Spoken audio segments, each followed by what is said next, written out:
Bonjour à tous! Aujourd'hui, nous allons apprendre quelque chose de très utile. Écrire et envoyer un email. Nous verrons ce qu'est un email, quels sont les principaux services de messagerie, et nous découvrirons ensemble les bases pour écrire, envoyer et gérer la réception d'un email.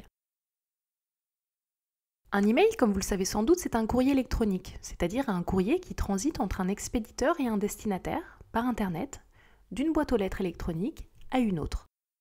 C'est gratuit et on peut l'accompagner de fichiers joints, des images, des documents. Parmi les services de messagerie Internet, on peut trouver Gmail, Outlook, Orange, Yahoo, mais il existe également des messageries intranet, c'est-à-dire des messageries internes aux entreprises. Découvrons maintenant comment envoyer un email. Ici, nous allons utiliser Gmail, le service de messagerie de Google. Pour écrire un nouvel email, vous cliquez sur Nouveau, puis vous rédigez le contenu de votre mail. Si vous souhaitez insérer un lien vers un site par exemple, vous pouvez le faire plus discrètement qu'en collant le lien en entier. Pour ça, vous sélectionnez la partie de votre texte qui cite votre lien, vous cliquez sur cette petite icône ici et vous collez le lien. Vous voyez, votre lien est juste ici et il est cliquable. Vous pourriez également avoir besoin d'insérer une pièce jointe à votre mail.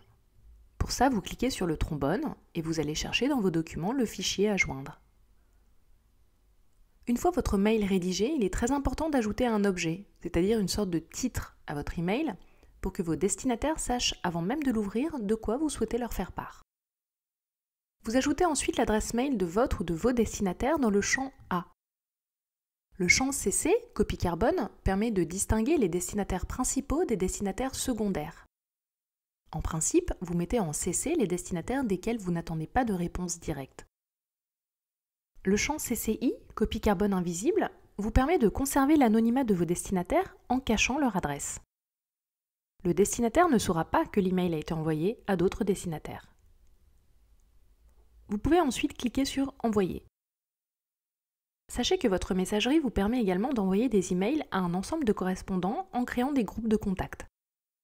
La manipulation pour créer des groupes de contacts étant différente pour chaque service de messagerie, je vous laisse effectuer une recherche de support en fonction de votre messagerie. Lorsque vous recevez un email, vous avez plusieurs possibilités. Vous pouvez le supprimer directement, le mettre en attente, le mettre dans le dossier spam ou l'archiver. Si vous souhaitez le faire suivre à un destinataire extérieur, vous cliquez sur Transférer et vous remplissez le champ des destinataires. Si vous souhaitez y répondre directement, il y a deux possibilités. Si le mail s'adressait à plusieurs destinataires, vous pouvez faire « Répondre à tous », c'est-à-dire à l'ensemble des destinataires qui ont également reçu ce mail. Sinon, vous cliquez sur « Répondre » et votre réponse ne sera envoyée qu'à l'expéditeur. C'est à vous de juger à qui il est pertinent de répondre, mais retenez qu'il est inutile de répondre à tous si votre réponse n'est pas directement utile à l'ensemble des destinataires. Voilà, vous savez maintenant comment écrire et envoyer un email. À vous de jouer!